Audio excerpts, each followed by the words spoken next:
있습니다. 네, 잠시 뒤에 이제 법원에 도착할 것 같다라는 소식이 들려왔는데요. 관련해서 저희 박성배 변호사와 이야기 나누면서 지금 이 장면 계속해서 좀 보도록 하겠습니다. 어서 오십시오, 변호사님. 안녕하십니까? 네. 자, 이재명 대표 열흘 전 공직선거법 위반 혐의로 1심에서 징역 1년에 집행유예 2년을 선고받았는데요. 오늘은 위증교사 혐의로 또 1심 선고를 앞두고 있습니다. 열흘 전에 공직선거법 위반 혐의 일부 유죄가 선고되면서 예상 외의 높은 형을 선고받은 바가 있습니다. 징역 1년에 집행유예 2년을 선고받았는데 오늘은 위증교사 혐의 재판 판결 선고가 기다리고 있습니다. 연말에는 각종 재판의 판결 선고가 이어지는 경향이 있는데 이 위증교사 사건도 약 1년에 걸쳐 갖은 재판이 진행돼 왔습니다. 드디어 재판 선고를 앞두고 있고 열흘 전 공직선거법 위반 사건이 이어서 오늘 재판 선고 결과는 그동안 이재명 대표를 둘러싼 사법 리스크가 확대 일로로 나갈 것인가, 그렇지 않고 실체 없는 리스크에 그칠 것인가 가늠할 수 있는 분수령이 될 것으로 보입니다. 네, 자, 이 위증교사 사건과 관련해서는 굉장히 좀 오래전으로 돌아가야 되는 부분도 있고 이 혐의와 관련해서 저희가 좀 자세히 좀 짚어보기 전에 몇 가지를 좀 이야기를 나눠보자면 사실 뭐 지난 그 공직선거법 1심 선고 때에도 청사 그 법원 청사 내외부에서 굉장히 좀 많은 일들이 좀 있었습니다. 특히나 외부에서는 지지자들과 또 보수단체의 집회가 있었고 오늘도 마찬가지로 방금 우리 기자들을 통해서 보신 것처럼 지지자들과 보수단체의 집회가 신고가 돼 있고 지금 이루어지고 있는 그런 상황입니다. 여러 가지 뭐 사고의 우려가 있는 상황인데 아무래도 보안을 좀 강화해야 하는 측면이 좀 있어 보이죠? 일단 법원이 보안 인력을 늘리고 청산의 일반 차량 출입을 막기로 했는데 어떤 경우에도 재판에 출석해야 하는 일반인과 변호사들의 입장을 고려해서 차량 출입을 막은 경우는 거의 없습니다. 그럼에도 불구하고 차량 출입을 막았다는 것은 그만큼 보안에 많은 신경을 쓰고 있다는 방증이라고 할 수 있고 일단 보수단체와 진보단체 모두 집회를 예정하고 있는 만큼 경찰도 기동대를 투입해서 두 집단을 분리해두는 상황입니다. 방금 리포트에 따르면 서울중앙지방법원이 서관을 폐쇄하고 동관으로만 출입하게 한다고 하는데 사실 형사법정은 서관에만 있습니다. 서관을 통해서 형사법정으로 들어가야 하는데 서관을 폐쇄한 것은 서관 쪽에는 양 집회단체의 장소를 묶어두고 동관으로만 출석하게 함으로써 직접적인 물리적 충돌을 막으려는 의도로 보입니다. 아마 이재명 대표는 동관으로 들어와서 부득이 긴 거리를 돌아 들어가 서관으로 입장해야 할 것으로 보입니다. 그렇군요.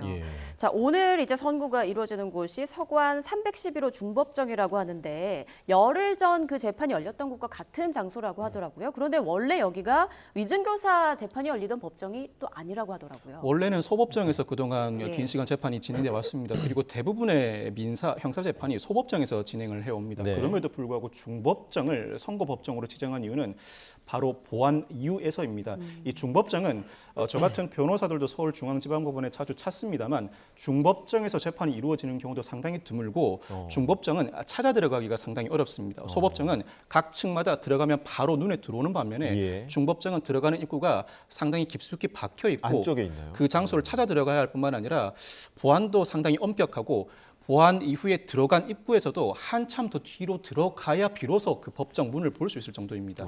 즉 깊숙한 곳에 위치해 있다 보니 보안 관리가 비교적 용이한 측면이 있고 그만큼 재판부도 돌발 상황에 크게 신경 쓰고 긴장하고 있는 모습 그 방증이라 할 수 있습니다. 네, 그러니까 사안의 중대성을 고려한 결정이라고 좀 볼 수가 있는데 1심 그 공직선거법 1심 선고도 그 법원이 생중계를 허용하지 않았었습니다. 이번에도 마찬가지였는데 법원이 구체적인 이유로 법익이라는 표현을 썼습니다. 법익이라는 걸 어떻게 좀 해석을 해야 되는 겁니까? 결국은 비교 형량의 문제라고 볼 수 있을 것 같습니다. 이 법정 방청 및 촬영 규칙에 따르면 촬영 중계 방송은 원칙적으로 허용되지 않지만 선고나 재판 시작 전 모습은 피고인의 동의가 있는 경우에 한해 허용하고 있습니다. 그렇지만 피고인이 동의하지 않는다고 하더라도 공공의 이익이 우선된다면 이 촬영 중계 방송을 허용합니다만 관련 신청에도 불구하고 재판부가 이를 불허한 이유는 공공의 이익을 따져본다고 하더라도 피고인의 이익과 공공의 이익 비교 형량상 반드시 촬영이나 중계 방송을 허용해야 할 필요까지는 없다고 판단한 것 같습니다. 무엇보다도 현실적으로는 재판부 스스로가 상당히 민감한 이 사건에서 선고하는 모습을 생중계로 비춰지는 것 자체에 큰 부담을 느낀 것 같습니다. 네, 그렇군요.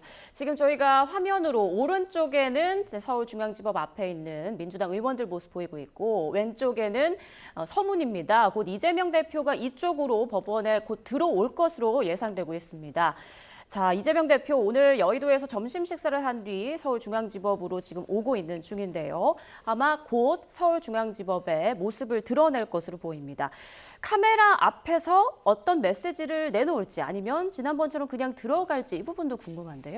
굳이 메시지를 내놓지 않을 가능성이 높아 보입니다. 재판부를 자극할 필요도 없고 물론 재판부가 관련 언론이나 방송을 실시간으로 청취할 가능성은 낮습니다만 선고 전에 그 선고를 받아야 하는 피고인이 굳이 재판부에 불필요한 의견을 제시할 필요는 없어 보입니다. 특히 민사사건도 마찬가지지만 형사재판의 경우에는 판결문이 아니라 입으로 읊는 재판장의 판결 주문이 판결의 이유, 정확한 판결 내용이 됩니다. 이에 따라서 상황에 따라서는 판결 선고를 받고 있는 피고인의 태도에 따라서 애초에 생각해 두었던 판결이 아니라 그 상황에서 피고인, 재판장이 직접 읊고 있는 판결 내용이 판결로 확정되는 만큼 굳이 재판부를 자극할 행동을 할 필요는 없어 보입니다. 그러니까 그 재판부를 자극할 행동이라고 하셨는데 그런 말이나 행동들이 확실히 좀 판결에 영향을 미치는 부분이 덜어 있는 건가요? 어떻게 극단적인 예를 들자면 예를 들어 징역 1년을 선고할 사안에서 예. 재판부도 이미 징역 1년을 선고할 준비를 하고 온 사건에서 네네네. 피고인이 선고시에 지극히 불량한 태도를 보일 경우에는 형량을 징역 1년 6월에서 2년으로 높이는 경우도 있었습니다. 물론 그 사건 자체는 일부 정정되기도 했습니다만 그만큼 형사 판결의 경우에는 재판장이 현장에서 직접 말로 읊는 주문과 이유가 판결 내용이 되는 만큼 굳이 판결 선고를 받을 때까지 재판부를 자극할 필요는 없다고 할 수 있습니다. 예. 네. 자, 오후 2시부터 이재명 대표 위증교사 사건 1심 선고가 이제 시작될 예정인데 법원이 그 결론을 밝히는 주문을 낭독하기까지 시간이 좀 어느 정도나 걸릴까요? 적어도 30분 정도는 소요될 것으로 보입니다. 예. 민사재판의 경우에는 판결 주문만 읊고 이유는 전혀 밝히지 않습니다. 상당히 간단하게 판결 이유를 설시하는 것으로 가름하게 되는데 형사재판의 경우에는 판결 설시 형태가 완전히 다릅니다. 판결 이유부터 쭉 읊고 난 다음에 마지막에 그 결론 판결 주문을 읊게 되는데 통상 사안의 쟁점이 복잡한 경우에는 판결 이유와 주문을 읊기까지 1시간 이상이 소요되기도 합니다만 이 사건의 경우에는 공수사실이 하나이고 비교적 쟁점이 복잡하지 않다고 할 수 있습니다. 첨예하게 대립되는 사건이라 판결 이유를 상세하게 설시한다는 전제하에 적어도 30분 정도는 소요될 것으로 예상됩니다. 네, 지금 이재명 대표가 탑승한 걸로 예상되는 지금 차량 모습 보고 계십니다. 예, 지금 법원 안으로 들어서고 있는 모습인데요. 자, 사실 지난 그 공직선거법 1심 선고 때는 의원들과 또 많이 상당히 좀 웃는 모습으로 인사를 나누면서 법원 안으로 들어서는 모습을 좀 보였는데 오늘 한 40여 명의 민주당 의원들이 법원에서 이재명 대표를 배웅하기 위해서 지금 모여 있다고 합니다. 의원들과 또 어떤 표정으로 또 어떤 말을 건네면서 법원 안으로 들어갈지 현재 주목이 되고 있습니다. 이재명 대표가 탄 차량이 법원 안으로 들어오는 모습 함께 보고 계십니다. 네, 오늘 오전 11시쯤 국회를 나서면서 선고 결과를 어떻게 예상하느냐는 기자들의 질문에 법과 상식에 따라 하지 않겠습니까? 라고 답을 했고요. 추가 질문에는 별다른 답변을 하지 않았습니다. 과연 이재명 대표 법정 안으로 들어가기 전에 어떤 메시지를 내놓을지 아니면 그냥 들어갈지 관심이 쏠리고 있습니다. 네, 그러니까 재판부를 자극할 필요가 없는 그런 언급은 삼가는 그런 삼가야 한다라는 그런 해석들이 좀 많이 나오고 있었는데요. 오늘 과연 법원에 들어서면서 또 어떤 메시지를 내놓을지 혹은 지난 공직선거법 1심 선고 때처럼 아무 말도 하지 않고 들어갈지 이재명 대표의 입에 주목이 되고 있고요. 그리고 저희 임주혜 변호사가 함께 지금 합류를 했습니다. 계속해서 같이 좀 이야기를 나눠보도록 할 텐데 자, 이재명 대표 지금 차량이 오른쪽에 보시면 검은색 차량이 도착을 했고요. 네. 이제 차량에서 이재명 대표가 내릴 것으로 예상이 되고 있습니다. 네, 40-50명 정도의 민주당 의원들이 이재명 대표를 맞이하고 있습니다. 함께 악수를 나누면서 지금 인사를 나누고 있는 모습입니다. 네, 그 밝은 표정으로 민주당 의원들과 인사를 나누고 있습니다. 네, 뒤쪽으로 이해식 비서실장을 비롯해서 민주당 최고위원들의 모습이 보이고 있고요. 한민수 대변인 그리고 여러 의원들이 이재명 대표의 오늘 위증교사 혐의 1심 선고를 응원하기 위해서 이 자리에 좀 모였습니다. 네. 자, 어제 이제 이해식 당대표 비서실장을 통해 재판 현장에 의원들이 오지 않는 게 좋겠다 이런 뜻을 이재명 대표가 밝혔는데 자, 그럼에도 꽤 많은 민주당 의원들이 이재명 대표를 응원하는 그런 모습을 볼 수가 있습니다. 네, 지난 공직선거법 1심 선고에서 예상보다 높은 형량이 나왔음에도 불구하고 오늘도 마찬가지로 좀 밝은 모습으로 법원에 입장하는 이재명 대표와 또 민주당 의원들의 모습을 볼 수가 있는데요. 자, 내부로 진입을 했습니다. 네. 자, 이제 오늘 재판이 열리는 서관 311호 중법정으로 지금 향하고 있는 이재명 대표 모습 함께 보도록 하겠습니다. 네, 계단을 통해서 이재명 대표가 올라오고 있는 모습입니다. 조금 전에 이제 박성배 변호사께서 말씀하신 대로 중법정은 굉장히 좀 안쪽에 위치해 있기 때문에 찾아 들어가기도 굉장히 어렵다라고 이야기를 해주셨는데 그동안 재판을 진행했던 그 재판정에서 중법정으로 바꾼 이유, 그만큼 법원이 이 사안의 중대성을 인식하고 있기 때문으로 분석이 되고 있습니다. 네, 위증교사 1심 선고, 선거법 선고 때와 마찬가지로 100여 석 규모의 중법정에서 진행될 예정이고요. 10분 뒤인 오후 2시부터 선고가 시작될 것으로 지금 예정이 돼 있습니다. 네. 자, 오늘의 그 선고 결과에 관심이 쏠리는 이유는 지난 공직선거법 1심 선고가 징역 1년, 집행유예 2년이라는 예상 밖의 결과가 좀 나왔었기 때문에 더 오늘 선거 결과에 주목이 되고 있는데, 자, 지금 이재명 대표가 법정 안으로 지금 들어가게 됐습니다. 임주혜 변호사, 그 이재명 대표가 법원으로 들어간 이후에는 어떤 과정을 거치게 되는 겁니까? 지금 10분 정도 남은 상황입니다. 10분 정도 일찍 도착한 것으로 보이고요. 이제 법정에 들어가게 되면은 기본적으로 이제 본인의 신분 확인이라고 할 수 있겠죠. 신원 확인을 한 다음에 재판부에서 이제 세부 사항에 대한 의견을 밝히고 이제 마지막에 결국 주문 어떤 형량을 내리느냐까지 선고가 되게 됩니다. 이 과정이 이제 얼마나 걸리느냐가 사실 좀 쟁점으로 떠오르고 있잖아요. 그런데 앞서 공직선거법 위반 사례에서도 사실 생각보다는 좀 빨리 선고가 예. 되었다 이런 평가를 받았습니다. 당시에도 한 35분가량 소요되었는데 이번에 위증교사 사건 같은 경우는 쟁점이 좀 더 간단하다고도 볼 수 있거든요. 예. 그렇기 때문에 30분 남짓이면은 이제 주문까지 낭독이 끝나지 않겠느냐 이런 예측도 가능하고, 하지만 이제 세부적인 사안에 대해서 재판부가 이 사안의 중요성과 관심도가 매우 높은 만큼 좀 더 이제 상세하게 설실한다고 한다면 그 이상까지도 시간은 소요될 수 있어서 이제 재판장에서는 결국 이런 내용들, 이런 순서로서 진행이 될 것으로 예측이 가능합니다. 네, 그렇습니다. 지금 화면으로 조금 전 법정에 출석하는 이재명 대표의 모습 보고 계신데, 환한 표정으로 민주당 의원들과 악수를 나누며 들어가고 있는 모습 보고 계십니다.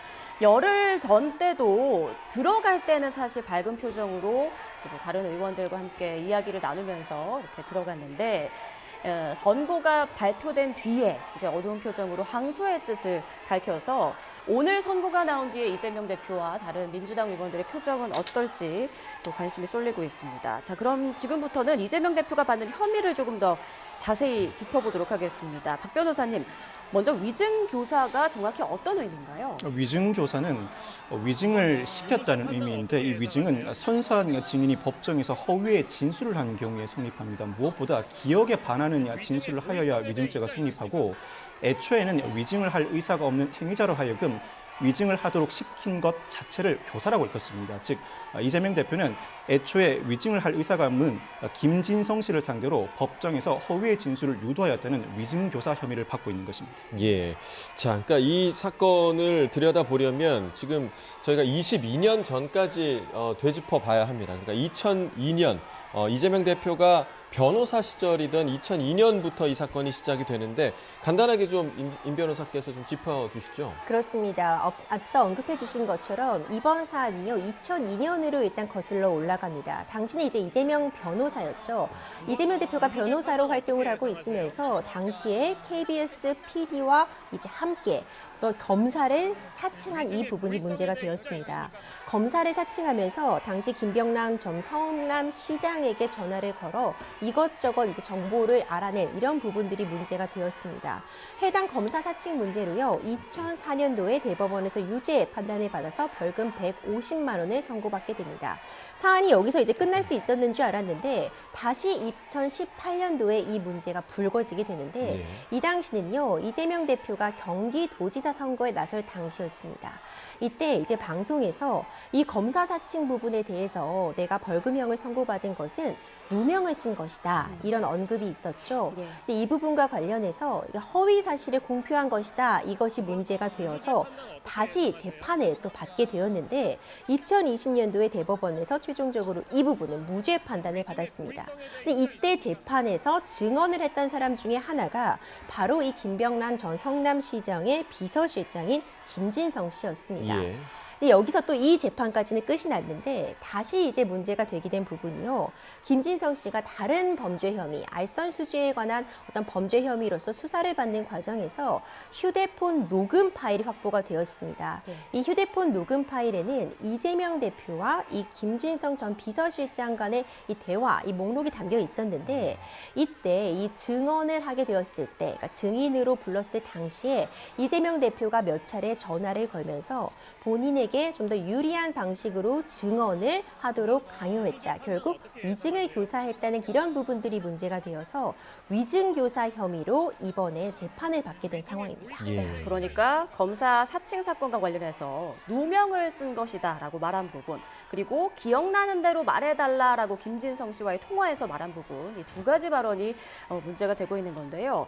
자, 검찰은 이재명 대표가 2018년 12월 22일부터 24일까지 김진성 씨에게 여러 차례 전화를 걸어서 위증을 교사한 것으로 보고 있습니다. 관련 내용 잠시 듣고 이야기 계속 이어가겠습니다.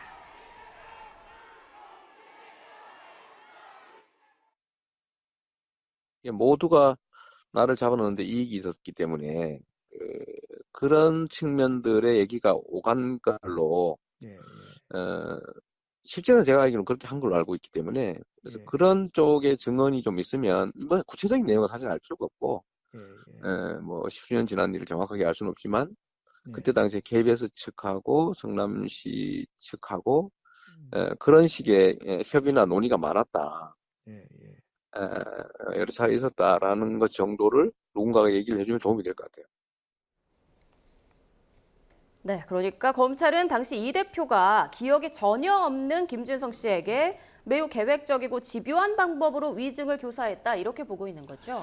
이재명 대표의 입장은 위증의 고의도 없었고 교사하지도 않았다는 것입니다. 즉 증인으로 출석할 이에게 본인이 기억하는 대로 진술해 달라고 요구했던 것에 불구하고 기억을 제대로 하지 못하는 부분은 정확한 사실 그 기억을 환기해 준 것에 불과하다고 주장하고 있습니다. 그렇지만 검찰의 입장은 애초에 김진성 씨는 이와 같이 김병량 전 성남시장과 KBS 측 간에 고소를 취소하고 이재명 대표를 주범으로 몰고 간다는 논의 자체가 없었다. 그와 같은 기억이 전혀 없었음에도 불구하고 마치 이와 같은 협의가 있었던 양 여러 차례 관련 사실관계를 언급하면서 그 기억을 주입시키려고 하였다. 이 자체가 위증 교사에 해당한다는 것입니다. 이 사건 재판이 진행되어 오면서 여러 증인들이 출석하기도 하였는데 무엇보다도 방금 들으신 이 김진성 씨의 녹음 파일이 가장 중요한 쟁점이었습니다. 이 사실관계 자체는 부정하지 못하는 상황에서 검찰과 이재명 대표 측이 어떤 내용인지 그 해석을 두고 줄다리기가 팽팽했습니다. 네.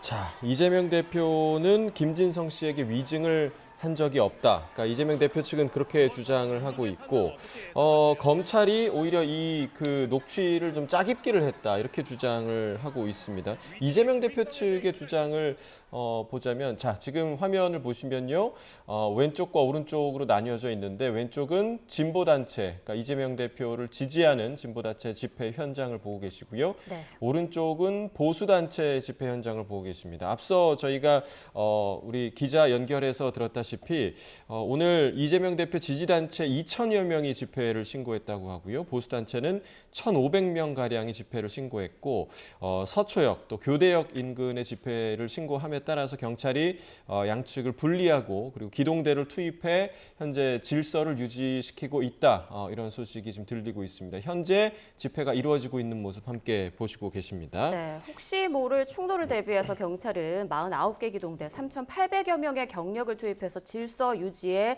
나서고 있습니다.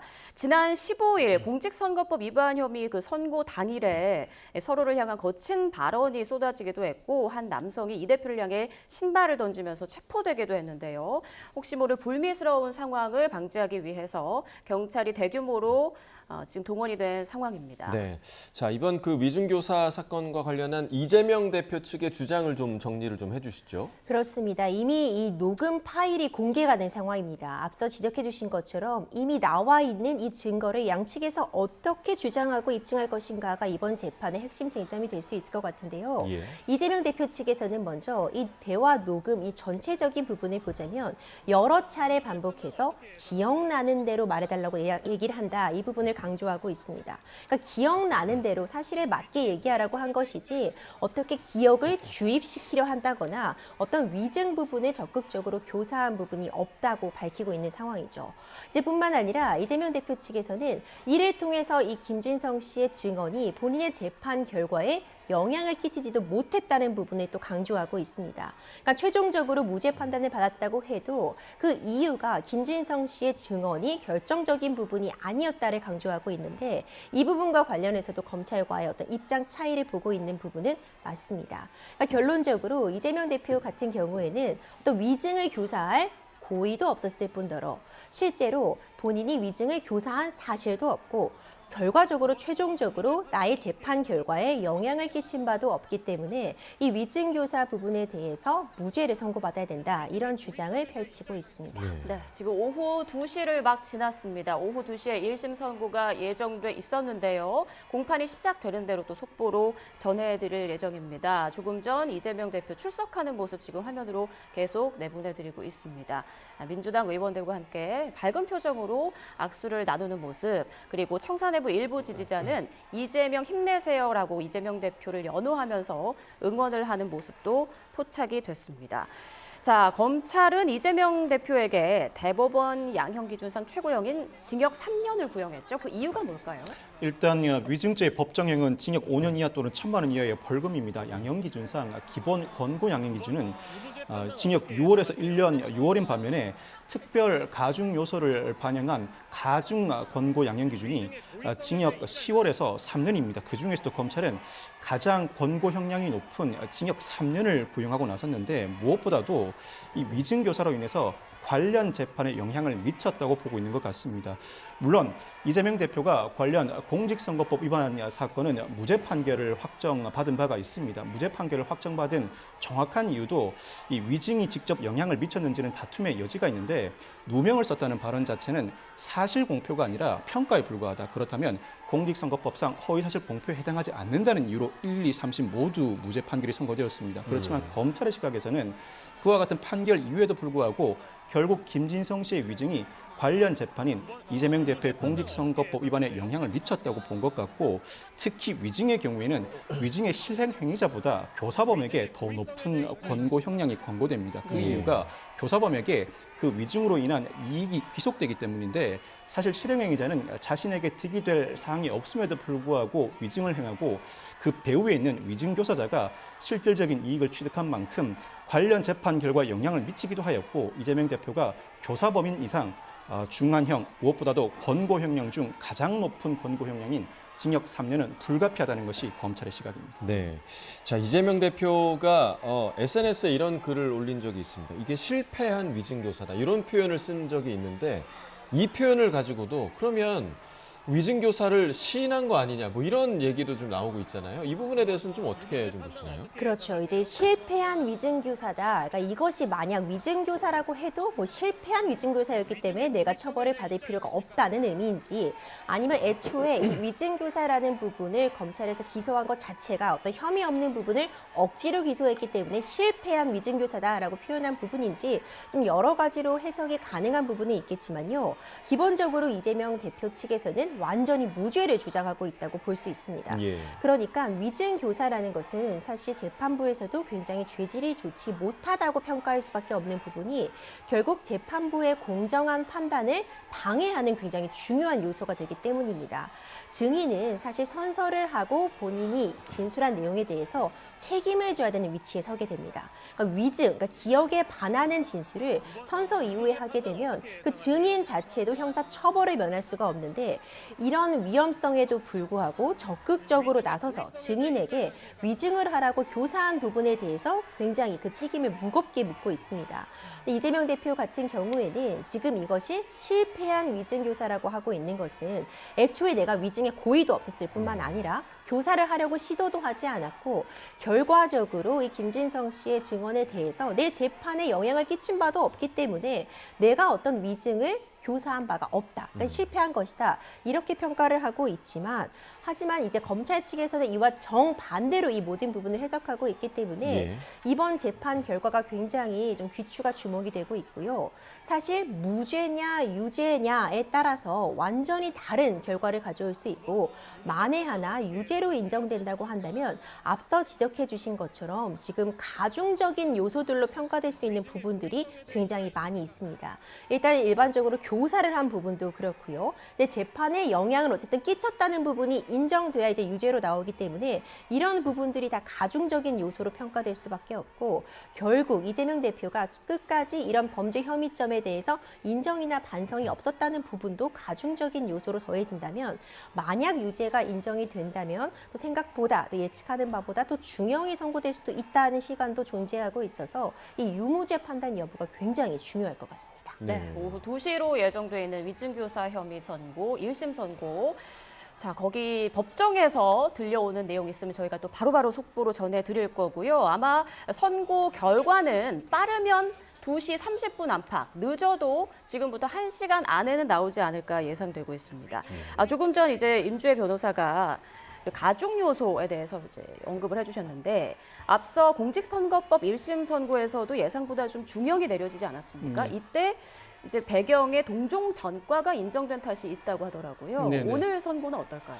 공직선거법 위반 사건의 경우에는 무엇보다 유권자가 중요한 관심을 두고 있는 쟁점에 대해서 허위 사실 공표를 하였고 매체 전파력이 큰 매체를 이용하였다는 중요한 양형 가중 사유로 반영된 것으로 보이는데 이 사건의 경우에 유죄가 선고됨을 전제로 한다면 이재명 대표의 경우에는 지난 2003년에 이 사건과 연관된 사건 김 전 시장을 상대로 고소전에 나섰다가 무고죄로 벌금 150만 원을 선고받은 바가 있습니다. 예. 이 사정이 양형 가중 사유로 참작될 가능성이 있는데 우리나라는 일반적인 사법방해 행위를 처벌하는 규정을 두고 있지는 않습니다. 그렇지만 개별적으로 위증, 증거인멸, 범인인닉, 무고죄를 처벌하고 있는데 이들 4가지 범죄가 이른바 사법방해 행위라고 할 수 있습니다. 모두 유사한 범죄에 묶일 수 있는 행위로서 위증교사 무고도 일맥상통한다고 보는 것이 재판부의 일반적인 시각입니다. 예. 만약 위증교사 사건에서 유죄를 선고한다면 과거 2003년 확정받은 무고죄도 양형 가중 사유로 삼을 여지가 있는데 다만 지금으로부터 21년 전 사건이라 통상 10년이 지난 사건의 경우에는 전과 양형 가중 사유로 반영하지 않는 재판부도 많습니다. 예. 이 사건 사안의 불량성과 그 사건과 유사성을 고려해서 양형 가중 사유로 삼지 않을지는 재판부 판단의 몫이라고 할 수 있습니다. 그 부분은 그럼 재판부의 재량에 따라 달려 있는 부분인가요? 재판장의 재량에 따라 달려 있는 부분입니다. 예를 들어서 자신의 지위를 받는 사람을 상대로 교사였다는 점은 특별 양형 가중 요소로서 양형위원회가 반드시 고려해야 할 양형 가중 요소로 권고하고 있습니다. 예. 만약 이를 받아들이지 않는다면 왜 받아들이지 않는지 판결 이후에 설시해야 하는데 이와 같은 일반 가중 요소인 관련 동종 전과는 받아들이지 않는다고 하더라도 굳이 구체적인 판결 이유를 설시할 필요가 없고 오로지 재판부의 양형 판단의 몫이라고 할 수 있습니다. 그렇군요. 자, 지금 여기서 이재명 대표에게 좀 불리하게 작용할 수 있는 부분이 바로 김진성 씨입니다. 김진성 씨는 본인의 위증 혐의를 지금 일관되게 인정을 하고 있잖아요. 그렇죠. 이제 재판 초기부터 이제 우리가 자백이라고 하죠. 예. 위증을 한 것이 맞다고 범죄 혐의에 대해서 인정을 하고 있는 예. 상황입니다. 어떻게 보자면 한 세트로서 생각할 수 있는 그런 범죄 혐의입니다.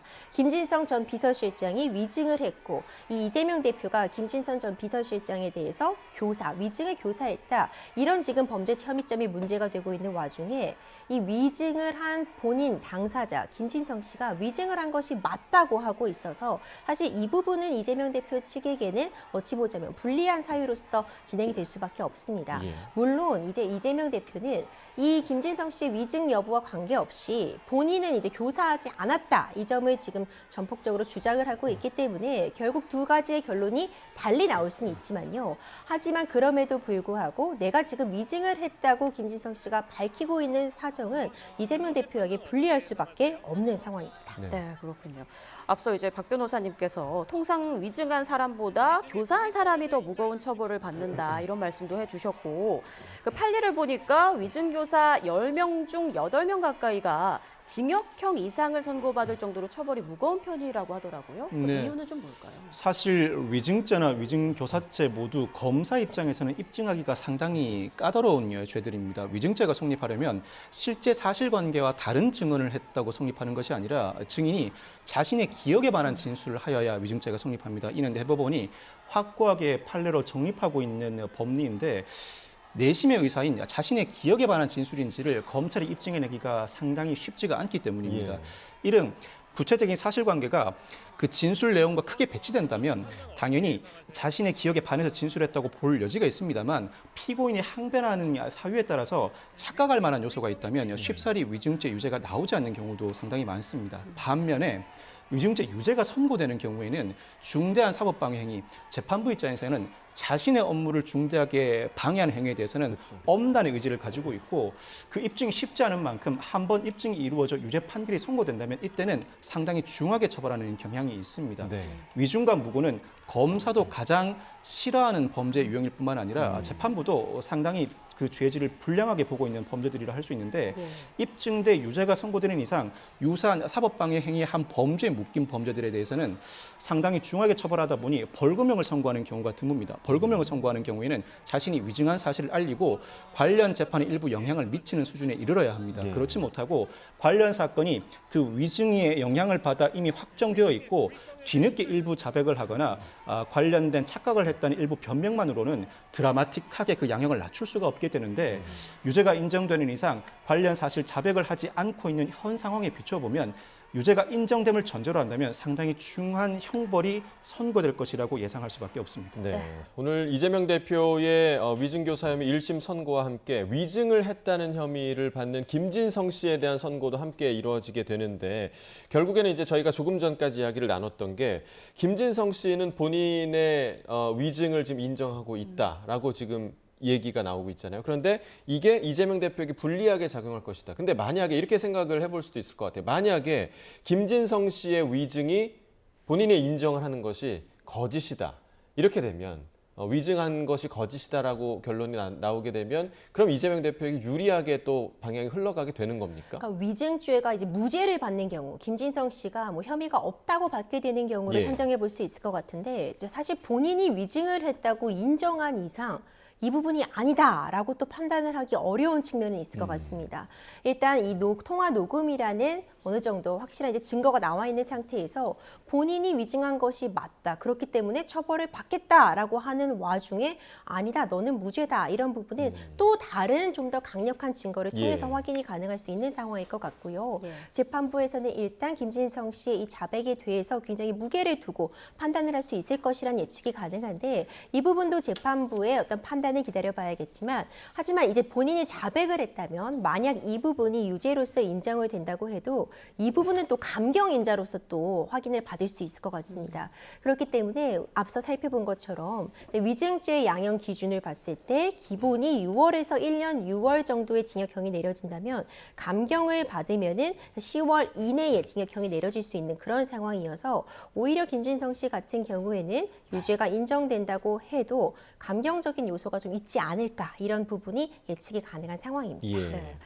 자, 이번에 이재명 대표에게 이제 유죄 선고가 나올 것이다. 이런 관측이 사실 좀 많았는데요. 그 배경으로 지목되는 게 지난 9월 법원이 이 대표에게 청구된 구속영장을 기각하면서도 위증 교사 혐의에 대해서 소명된 걸로 보인다. 이렇게 말한 부분이 좀 무게감을 실어준 것 같아요. 당시 여러 범죄 사실로 구속영장이 청구됐고 결국 구속영장은 기각되면서도 적어도 위증 교사 혐의에 대해서는 소명되는 것으로 보인다는 판단이 있었습니다. 다만 소명과 증명은 다른 개념입니다. 이 소명은 수사 단계에서 구속영장을 청구하는 검사가 이런 관련 자료에 비춰볼 때 죄가 인정될 만한 수준에 이르면 소명은 이루어졌다고 봅니다. 그렇지만 재판은 검사의 주장과 증거 자료만으로 진행되는 것이 아니라 이를 토대로 한 피고인의 반박이 이어지는 절차입니다. 그 과정에서 여러 증인들이 법정에 출석해서 관련 진술을 하고 피고인의 반박과 그 반대되는 증거 제시, 즉 공방이 이어지면서 약 1년여에 걸쳐서 이어져 오는 것이 재판인데 재판에서 유죄 판결을 선고하려면 수사 단계에서와 달리 소명이 아닌 증명의 정도에 이르러야 합니다. 증명은 이른 죄가 인정된다는 정도를 넘어서서 재판부가 보기에 무죄일 수 있다는 합리적인 의심을 배제할 정도에 이르러야 합니다. 그 정도 수준에 이르렀는지가 관건이고 일단은 수사 단계에서 구속영장 심리를 진행했던 재판부가 소명이 이루어졌다고 본 이상 피고인이 적극적으로 반박을 하지 않는 이상 이대로는 유죄가 인정될 가능성이 상당히 높다고 평가할 수 있습니다. 그렇지만 그동안 재판을 진행해오는 과정에서 피고인 측이 상당히 적절한 반박을 해왔다면 증명 수준에는 이르지 않았다고 보고 오늘 1심 선고시에는 굳이 유죄를 선고하지 않을 가능성도 배제하지는 못합니다. 사건 자체를 두고 볼 때는 유죄 선고 가능성이 높습니다만 수사 단계에서 구속영장 전담 재판부가 소명에 이르렀다는 판단만으로 1심 재판에서 무조건 유죄가 인정될 것이라는 것은 예단이라고 할 수 있습니다. 네, 그러니까 이재명 대표 측이 공판이 진행되는 과정에서 어느 정도의 반박을 했냐에 따라서 오늘 결과가 달라질 수 있다. 자, 재판부가 지금 방금 들은 속보입니다. 재판부가 위증 자백을 했다는 혐의를 받고 있는 김진성 씨의 혐의부터 판단하고 있다라는 소식이 들어왔는데요. 재판부의 설시가 전해지는 대로 지금 계속해서 전해드리도록 하겠고요.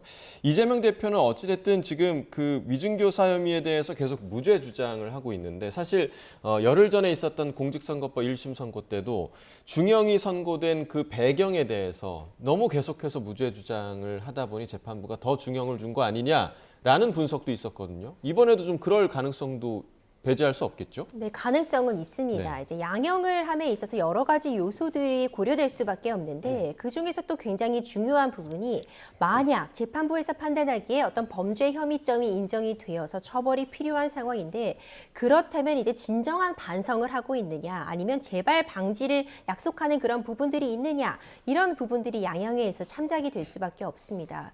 특히 요즘 어떤 재판부의 판단의 어떤 추이를 보건대 혐의점이 인정됨에도 불구하고 진실한 반성의 여지가 없다거나 아니면은 혐의점이 인정이 되는 그런 상황임에도 불구하고 계속해서 범행 행위 자체에 대해서 부인하는 경우 내지는 고의가 없었다라고 반박하는 경우에 양형에 있어서 불리한 요소로서 그러니까 가중적인 인자로서 참작되는 경우를 좀 확인을 할 수 있었습니다.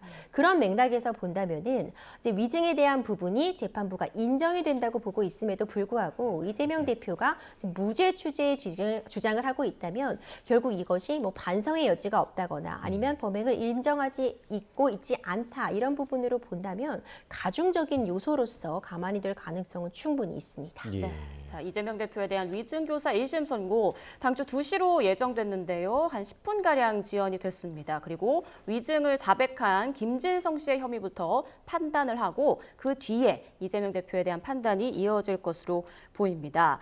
자, 이제 뭐 얼마 안 지나서 법원의 판결이 나올 것 같은데요. 무죄를 받을지 아니면 유죄를 받을지 또 유죄를 받는다면 형이 얼마나 선고될지 이 부분도 참 관심입니다. 자, 만약에 유죄가 인정이 된다면 징역이나 벌금형 중 하나가 나온다고 하더라고요. 네. 금고형 자체가 위증죄는 법정형으로 규정되어 있지 않습니다. 무죄가 선고될 가능성도 배제하지 못합니다만 유죄가 선고된다면 적어도 김진성 씨의 경우에는 벌금 선고 가능성이 있습니다. 무엇보다 자백했고 위증교사 혐의를 받고 있는 이재명 대표 재판에 도움을 주었다는 점도 양형 감경 사유로 삼을 수가 있습니다. 그 반면에 관련된 혐의를 전면적으로 부인하고 있는 이재명 대표의 경우에는 유죄가 인정됨을 전제로 한다면 벌금형이 선고될 가능성이 매우 낮습니다. 그럼 통상 징역형의 가능성이 선고되는 권고 형량도 징역형일 뿐만 아니라 관련 혐의를 전면적으로 부인하고 있고 공동 피고인인 실행행위자가 자백을 하고 있는데 교사자가 그 범행을 부인하고 있는 것 자체가 재판부 입장에서는 죄질이 매우 불량하다고 비춰질 수밖에 없습니다. 징역형, 적어도 징역형의 집행유예 이상은 유죄가 선고됨을 전제로 선고 가능성이 높다고 할 수 있습니다. 네. 임주혜 변호사께서는 좀 어떻게 좀 예상을 하십니까? 그렇죠. 앞서 예측해 주신 바와 같이 이것이 무죄 아니면 결국 유죄를 받았을 때 이재명 대표 입장에서는요. 사실상 이번에는 공직선거와 관련된 선거 관련 범죄가 아니기 때문에 금고 이상의 형을 확정받게 되면은 의원직을 상실하는 상황에 놓이게 됩니다. 그렇기 때문에 결국 무죄가 아니고서야 다 똑같다 이렇게 볼 수도 있는 그런 상황이거든요. 그렇기 때문에 이번 사안 관련해서 무죄 취지로 좀 적극적으로 항변을 하고 있는 상황이다 이렇게 볼 수 있을 것 같고 유죄를 만약 받게 된다고 해도 경우의 수는 좀 복잡할 수 있습니다. 만약 징역형의 집행유예형을 받는 경우, 징역형의 실형을 받는 경우, 징역형의 실형은 받지만 이번에는 이제 법정 구속은 되지 않는 경우, 그러니까 이렇게 또 나눠볼 수 있는 상황이거든요. 이제 각각의 경우에 따라서도 이제 앞으로 있을 그런 대응 방향에 있어서는 좀 차이점이 있을 수 있겠지만 일단 이재명 대표 측에서는 이 사법 리스크, 이 부담을 최소화하기 위해서는 이번 재판에 있어서 좀 반드시 무죄를 받아야지 앞으로도 좀 줄줄이 있을 재판에 있어서 좀 더 대응하기가 수월하지 않을까 이런 예측은 가능합니다. 네. 자, 지금 방금 속보가 들어왔습니다. 재판부의 김진성 씨에 대한 지금 판단이 이어지고 있는 것으로 보이는데요. 김진성 씨가 KBS와 협의 정황을 들었다고 말한 것에 대한 위증이라고 지금 판단을 한다라고 저희가 좀 이해를 하면 되겠습니까? 위증이라고 판단한 것으로 보입니다. 예, 이 사건 예. 공소사실이 김병량 전 성남시장과 KBS 간에 KBS가 최초로 KBS PD에 대한 고소를 취소해주는 대신에 이재명 대표를 이 사건 주범으로 몰고 가기로 한 협의가 있었다는 부분이 위증 진술 부분입니다. 김진성 씨가 이와 같은 진술을 하게 된 경위가 이와 같은 협의 정황이 있었음을 이재명 대표로부터 지시받았거나 그렇지 않다고 하더라도 어떤 영향을 배제한다고 하더라도 이와 같은 진술을 한 것 자체가 위증이라는 판단은 이미 재판부가 한 것 같습니다. 네. 김진성 씨의 자백이 있었고 무엇보다도 이재명 대표의 대화 내용이 담긴 녹음 파일이 있는 이상 김진성 씨에 대한 유죄 판단은 다소 불가피해 보이고 이제는 김진성 씨의 형량보다는 이재명 대표의 유무죄 판단과 이어지는 형량이 더 관심이 모아지는 대목이라고 할 수 있겠습니다. 네, 자, 그렇군요. 네. 자, 그러니까 정리를 해보자면 지난 2018년 경기지사 토론회 중에 이 검사 사칭 사건과 관련해서 이재명 대표가 누명을 썼다라고 언급한 부분에 대해서 김진성 씨, 그러니까 김병량 전 성남시장의 수행비서였던 김진성 씨가 증인으로 출석해서 증언을 한 내용입니다. 그러니까 이재명 대표를 주범으로 몰기 위해서 김 전 시장과 KBS의 야합이 있었다. 이런 증언을 했었는데 이 부분을 지금 재판부가 위증으로 판단한다라는 지금 내용으로 보이고요. 자, 네, 그리고 김진성 씨는 줄곧 일관되게 위증한 사실이 있다라고 이제 말을 해왔고 이어서 지금 오늘 재판부가 김진성 씨의 위증 혐의에 대해서는 일단 인정을 한 것으로 보입니다. 따라서 앞으로 이재명 대표의 유무죄 판단, 여기에 지금 관심이 쏠리고 있는데요. 무엇보다 이재명 대표의 앞으로의 정치적 명운이 걸린 선고 중 하나이기 때문에 이게 또 어떻게 될지 관심이 쏠리는데요. 앞서 공직선거법의 경우에는 벌금 100만 원이 굉장히 중요한 기준이었잖아요. 그런데 이번 위증교사 혐의는 벌금형은 어떤 정치적으로는 영향을 주지 않는다고 하더라고요. 그렇죠. 예. 앞서 말씀 주신 것처럼 이제 공직선거법 위반 사건 같은 경우에는 벌금 100만 원을 넘느냐 넘지 않느냐가 굉장히 중요한 쟁점이었습니다. 예. 이 선거 관련 범죄에 대해서는 의원직을 상실하는 기준이 벌금 100만 원이었기 때문인데요. 이번 사안 위증교사 같은 경우에는 선거 관련한 그런 범죄가 아니기 때문에 금고 이상의 형을 확정받았을 때에 의원직을 상실하게 됩니다. 그렇기 때문에 만약 벌금형이 실형이 나온다고 한다면은 당장 이 의원직 부분에 있어서는 아직 1심 판결이긴 하지만 문제가 없다고 볼 수 있을 것 같습니다. 네. 만약에 지금 말씀해 주신 것처럼 아직 1심 판단이기 때문에 대법원의 확정 판결까지는 좀 시간이 좀 있습니다만 만약에 다음 대선 이전에 이 이상 그러니까 벌금형에 넘어서는 징역형 이상의 판결을 받게 된다면 대선 출마에도 조금 빨간불이 켜지는 거 아니겠습니까? 대선 출마 가능성은 가늠을 해봐야 할 것 같습니다. 예, 예. 만약 오늘 위증교사 혐의 유죄 판결을 받으면서 실형을 선고받게 되면 실형 3년 이하를 선고받는 경우에 향후 5년간 피선거권이 박탈돼 대선 불출마가 사실상 굳어지게 됩니다. 물론 2심 대법원을 거쳐 확정됨을 전제로 합니다. 그렇지만 집행유예를 선고받게 되는 경우에는 경우를 나누어 보아야 하는데 집행유예의 피선거권은 집행유예 기간을 경과하기만 하면 돌아온다는 해석이 있고 집행유예 기간을 경과한 이후에 그 형량의 실효 기간을 도과하여야 피선거권을 회복한다는 의견이 대립돼 있습니다. 다만 선관위는 집행유예를 선고받은 경우에는 집행유예 기간만 경과하면 피선거권을 회복한다는 입장이라 오늘 유죄 판결을 전제로 징역형의 집행유예를 선고받는다면 다음 대선까지 남은 기간 2년 반 정도인데 2년의 집행유예를 선고받는 경우 그대로 또 확정됨을 전제로 한다면 출마에 지장은 없습니다. 그렇지만 2년을 선고받는데 2심 대법원을 거쳐서 1년 후에나 판결이 선고된다면 즉 대선 출마 시기가 집행유예 기간이 걸쳐 있게 되면 이때는 대선 출마를 할 수가 없게 됩니다. 기간을 좀 봐야겠네요. 기간을 봐야 합니다. 네, 자, 지금 재판 과정에서 나오는 얘기들이 계속 전해지고 있습니다. 무엇보다 위증한 혐의를 받는 김진성에 대한 판단이 나오고 있는데 이재명 몰아가는 분위기 발언이 허위가 아니다. 그리고 이재명과 고 김병량 전 시장이 서로 적대 관계임을 인정한다라는 지금 재판부의 판단이 나온 것으로 보입니다. 임재 변호사님, 재판부의 판단 지금 어떻게 좀 해석을 할 수 있을까요? 그렇죠. 아직까지는 이렇게 단신으로만 전해지고 있기 때문에 예. 전체적인 취지 파악은 좀 어려울 수 있을 것 같습니다. 일단 이재명 몰아가는 분위기가 있었다는 발언 자체에 대해서 일단 어떤 허위 사실은 아니다라고 본 것 같은데 어떤 분위기였다 이런 부분은 사실 사실적인 판단이라고 보기 어려운 측면이 있을 수 있거든요. 네. 그러니까 본인의 느낌, 기억에 의존한 그런 발언이 있을 수 있기 때문에 이런 부분에 대해서 뭐 허위가 아니다. 이런 식으로 본 것인지 조금 더 이제 재판부의 판단 기다려볼 수 있을 것 같고요.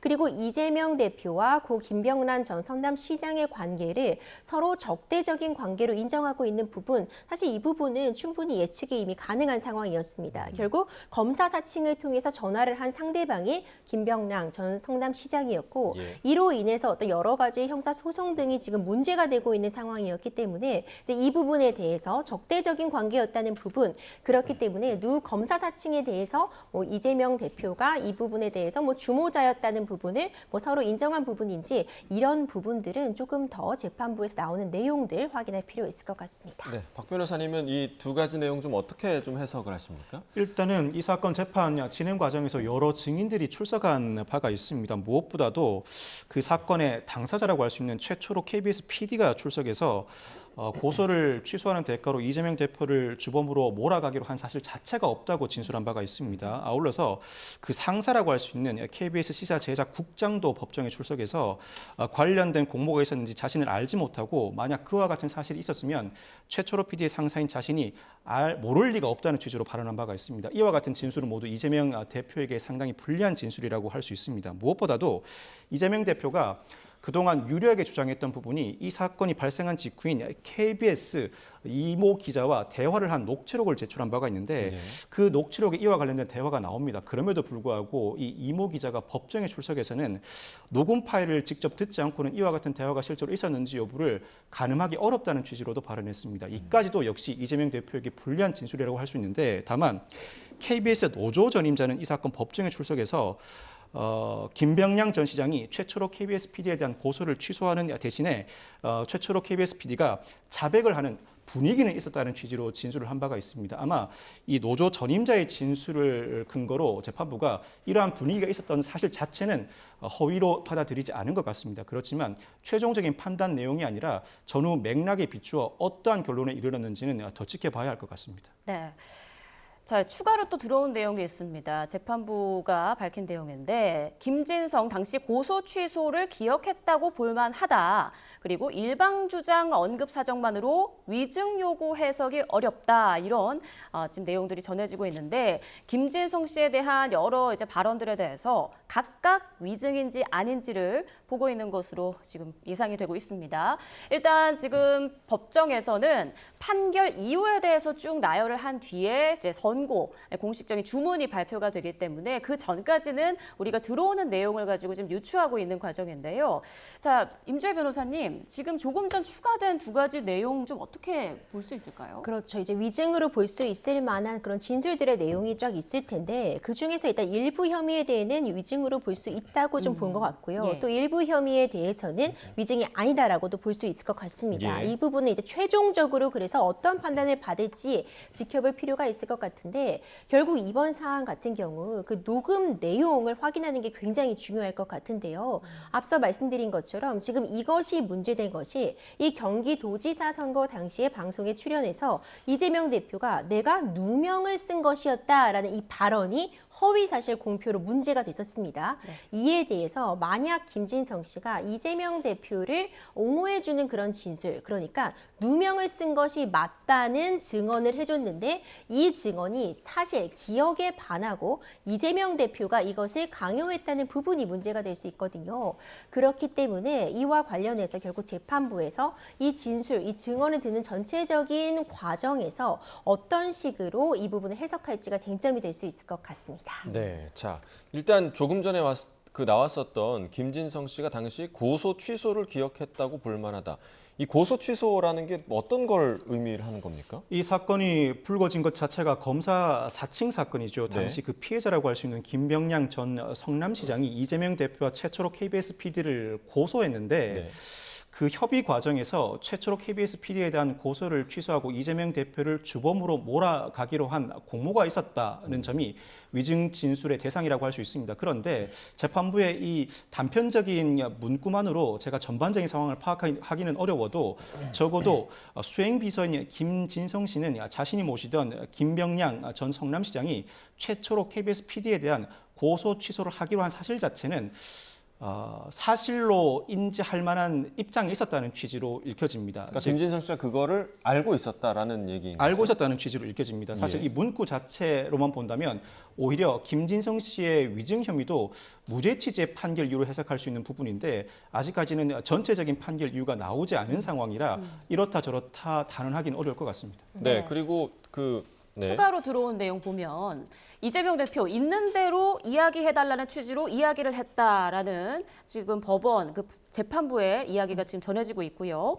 명백히 기억하는 사안만 명시적 증언을 요청했다. 그리고 기억 묻는 과정을 두고 방어권 행사를 벗어났다고 보기 어렵다. 이런 내용들이 지금 전해지고 있는데 이것 또한 위증 혐의에 대해서 무죄 취지로 이야기한다 이렇게 해석할 수 있을까요? 적어도 이 문구들은 이재명 대표의 위증교사 혐의와 관련된 무죄 취지의 판결 이유라고 할 수 있습니다. 예. 일단은 이재명 대표가 주장하는 두 가지 사유는 첫째가 교사가 없었다는 점이고 둘째가 위증의 고의가 없었다는 점입니다. 교사가 없었다는 점과 관련해서는 교사는 위협이 되었든 유혹이 되었든 설득이 되었든 어떤 유형이든 불문합니다. 그렇지만 적어도 원래 이와 같은 진술을 할 생각이 전혀 없는 행위자로 하여금 이와 같은 진술을 하도록 유도해야 교사에 이른다고 할 수 있는데 기억나는 대로 진술해달라. 혹시나 기억을 못한다면 기억을 환기시켜 줄 테니까 만약 내가 시켜준 기억 환기에 따라서 기억이 다시 나게 되면 그대로 진술해달라는 요구 정도에 불과하다면 이는 교사라고 보기 어렵습니다. 이와 그 결을 같이 하는 판시가 나오고 있는 것으로 보이는데 나아가서 이재명 대표는 만약 교사에 해당한다면 이는 김진성 씨에 대한 유죄 판결 가능성이 상당히 높다 보니 이와 같은 주장을 한 것으로 보이는데 만약 교사가 맞다고 본다면 이때는 실패한 교사다. 즉 자신은 김병량 전 성남시장이 최초로 KBS PD에 대한 고소를 취소하고 그 대신에 이재명 대표를 주범으로 몰아가기로 한 공모가 있었는데 김진성 씨는 그 정도 수준으로는 언급하지 않고 법정에 출석해서 그 정도 협의가 있었다 정도 수준에 그쳤다. 그렇다면 내가 요구하는 수준에 크게 미치지 못했으니 실패한 교사에 불과하다는 취지의 주장을 해왔습니다. 실패한 교사의 경우에는 예비 음모죄가 있는 경우에만 처벌할 수 있는데 위증죄는 예비 음모죄가 존재하지 않습니다. 예비 음모죄는 살인, 강도, 강간 등 강력범에만 존재합니다. 실패한 교사로서 예비 음모죄가 존재하지 않으니 처벌할 수 없다는 취지의 주장을 한 것인데 현재 나오고 있는 재판부의 판시 내용에 비춰보면 교사라기보다는 기억나는 대로 진술해달라 자신의 방어권 행사의 일환이었었고 아마 이재명 대표도 변호사인 만큼 관련된 통화를 하면서 어느 정도는 빠져나갈 여지를 마련해뒀을 가능성이 높습니다. 이 부분을 재판부가 받아들이는 취지의 판결 이유가 나오고 있는 것은 사실입니다. 네, 자 지금 굉장히 좀 중요한 얘기가 나왔는데 김진성 씨의 증언 개별로 봐도 그러니까 이재명 대표에 대해서 위증교사로 볼 수 없다라는 설시가 방금 나왔고요. 그 전에 지금 저희가 자막으로도 보내드렸는데 변론 요구서를 제공한 것으로 위증 의사가 있다라고 보기 어렵습니다. 그러니까 이재명 대표가 김진성 씨에게 변론 요구서를 보낸다고 얘기를 했잖아요. 그러니까 그렇죠. 그것만으로도 위증의 의사가 있다고 보기 어렵다라고 지금 재판부가 판단한 것으로 보이거든요. 그렇습니다. 네. 지금 나오고 있는 이런 이 짧은 이 진술로 보자면은 재판부의 판시가 이제 이재명 대표에게 유리한 쪽으로 나오고 있는 것은 좀 분명해 보입니다. 예. 결국 최종적인 부분까지 들어가 봐야겠지만 일단 먼저 이 변론 요구서, 이 변론 요지서라는 부분이 굉장히 중요했는데 이 통화 목록, 이 통화 내용을 보자면요. 기억나는 대로 이제 진술해달라고 얘기를 했다가 워낙 오래된 일이라 잘 기억나지 않는다는 김진성 씨의 이 대답에 대해서 이재명 대표가 그럼 내가 변론 요구서 하나 보내주겠다 이런 발언을 했습니다. 이와 관련해서 검찰 측에서는 이 변론 요구서, 변론 요지서가 결국 이재명 대표에 대한 주장이 담겨 있기 때문에 이 부분이 결국 이 증언을 한쪽으로 강요한 것이라고 보았지만 지금 재판부에서는 이것을 보낸 것 자체가 어떤 방어권의 정당한 행사 측면이라고 보고 네. 있는 것 같습니다.